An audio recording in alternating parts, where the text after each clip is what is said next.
What's up, everybody, and welcome back to the channel and a little bit more with Victory at Sea here. So we recently put out a first part in the video here, just taking a look at coasts and shorelines, fortifications, and things like that. And in the second part, we're going to kind of wrap that up. We're going to take a look at some of the historical ones here that they've provided us, and just see,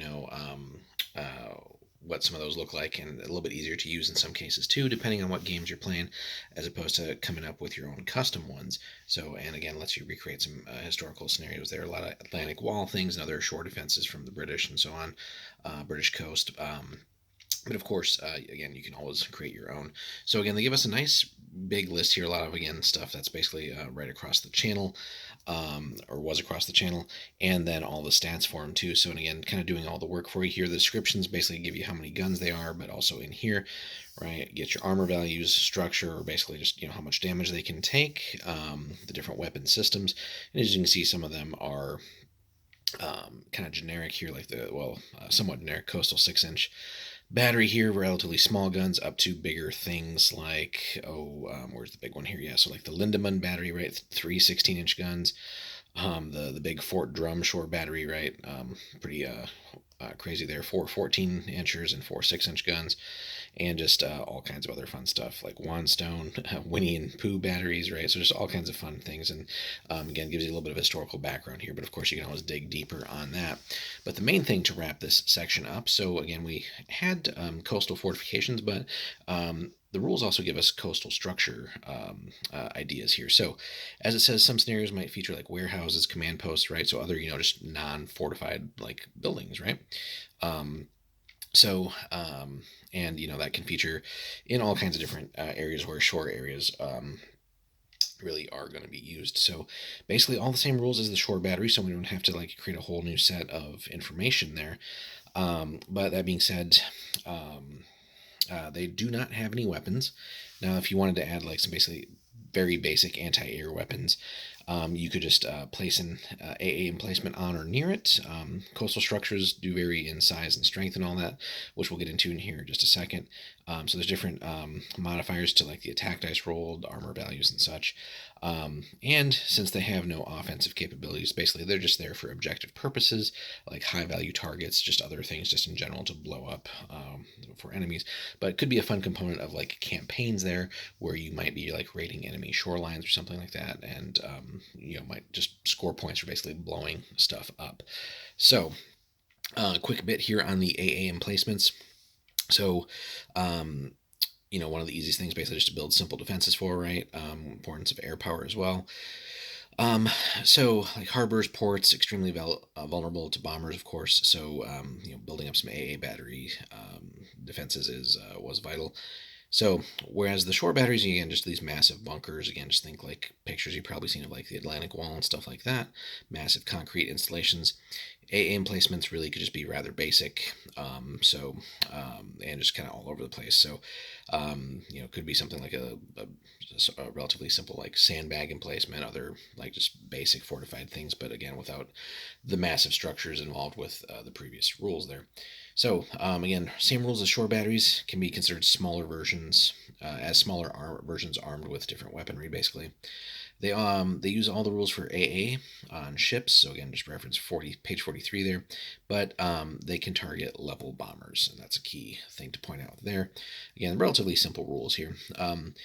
Weapon systems mounted within them are listed below. We'll get to that. And then purchasing them. Any fleet defending land may purchase AA emplacements if the scenario allows it, and then the cost is below. So again, relatively simple here. This isn't as complicated as building your own custom fortified areas. So we get things like bunkers, control towers, churches, hangars, etc., etc. You get some attack dice modifiers for those, armor values. Again, going from fortified like a bunker probably would be, right, down to a warehouse, a house out of wood, right.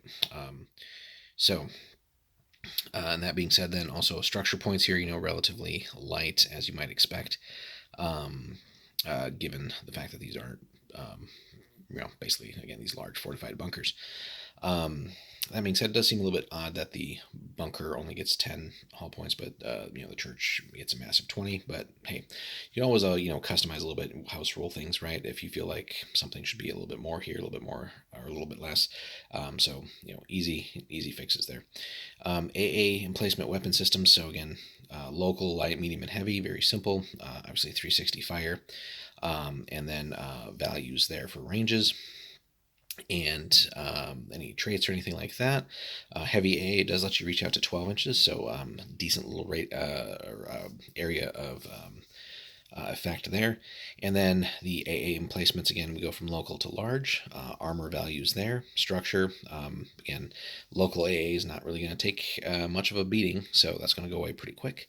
But again, very easy to get in quantity. But if you want to start reaching out a little bit further, you got to get into the real sized ones, right?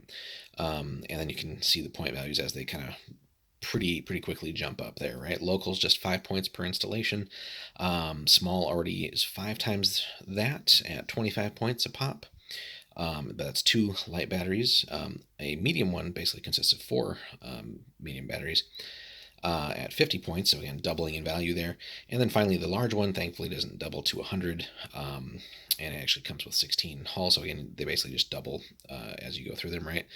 1 to 8. Well, I shouldn't say double, right? 2 to 8 is quite a bit more, but then 8 to 16. But anyway, 75 points for those large, which is still a pretty decent bargain given what you can do with them. And then armor values, as you might expect, again, not fortified bunkers. So that's just a quick tour through those guys. Again, we get all kinds of fun stuff here that you can play with, again, just to further customize and really play out just about any scenario you want with your naval battles and coastal battles here with Victory at Sea. So again, the big fortified bunkers, the historical ones here, the emplacements, anything you really want along the Atlantic Wall and the Channel.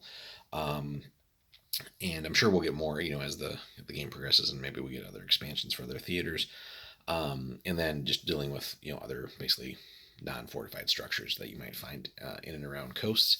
So, and again, one of the nice points here, if you kind of buy into this whole ecosystem of the various World War II games here for Warlord, right? So, big naval battles here, smaller coastal ones if you really want to zoom in and maybe just specify a specific area there. Then like Cruel Seas might be the way to go for that. Aerial battles up above if you again want to get a little bit more in depth on that. You could switch over to Blood Red Skies for a quick little game as part of a larger scenario.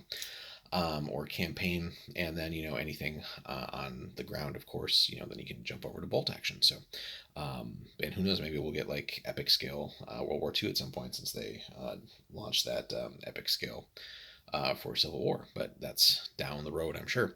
Anyway, so hope you guys enjoyed. Let us know in the comments what you have done coastal wise. What kind of batteries have you built and played with, effects in games. Were you able to defend them, or were you able to successfully attack and take them out? What kind of coastal structures have you played with? Hit us all up in the comments there, guys. Smash that like and subscribe if you have not already. We have more Victory at Sea on the way for you guys. And then also, if you want to support the channel a little bit more, check out the link in the description. That will take you over to Warlord, and anything you guys pick up there will help support the channel as well. So hope you guys enjoyed. We'll see you in the next one. Thanks for hanging out.